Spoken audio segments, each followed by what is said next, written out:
മുഖ്യമന്ത്രി പിണറായി വിജയൻ മാധ്യമങ്ങളെ കാണുന്നു. തത്സമയം ഏകദേശം 54 കണ്ടെയ്നറുകൾ ആലപ്പുഴ, കൊല്ലം, തിരുവനന്തപുരം ജില്ലകളിലെ തീരത്തടുത്തിട്ടുണ്ട്.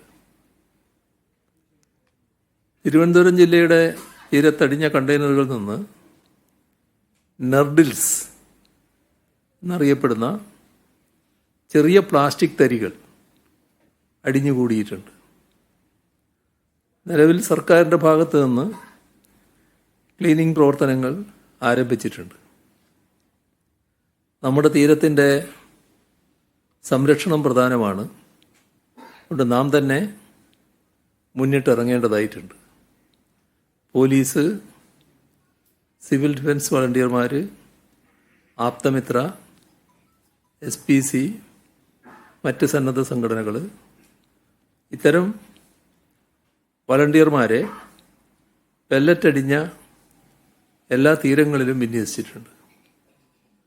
ഡ്രോൺ സർവേ ഈ സ്ഥലങ്ങളിൽ പൂർത്തിയാക്കിയിട്ടുമുണ്ട്. MSC കമ്പനിയുമായി ചർച്ച നടത്തിയിരുന്നു. കേരളത്തിലെ പരിസ്ഥിതി ആഘാതം, തൊഴിൽ നഷ്ടം, ടൂറിസം നഷ്ടം മുതലായവയുടെ ചെലവുകൾ കണക്കാക്കേണ്ടതുണ്ട്.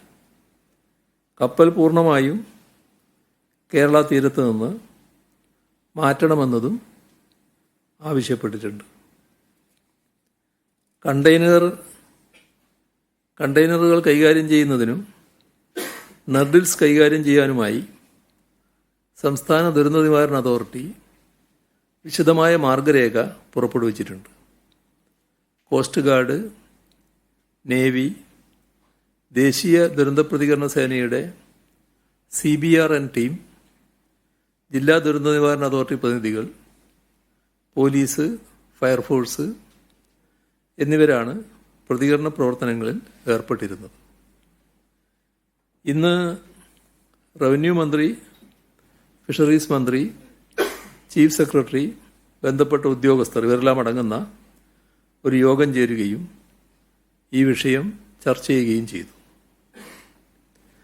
തീരപ്രദേശത്തുണ്ടായ പ്രയാസങ്ങളും വിശദമായി ചർച്ച ചെയ്തു. കപ്പൽ മുങ്ങിയതിനെ തുടർന്നുണ്ടായ പ്രയാസങ്ങൾ മത്സ്യത്തൊഴിലാളി കുടുംബങ്ങളെ ബാധിച്ചിട്ടുണ്ട്.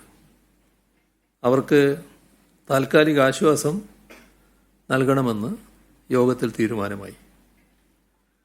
തിരുവനന്തപുരം, കൊല്ലം, ആലപ്പുഴ, എറണാകുളം ജില്ലകളിലെ പ്രശ്നബാധിതരായ മത്സ്യത്തൊഴിലാളി കുടുംബങ്ങൾക്ക് താൽക്കാലിക ആശ്വാസം നൽകണമെന്നാണ് കണ്ടത്.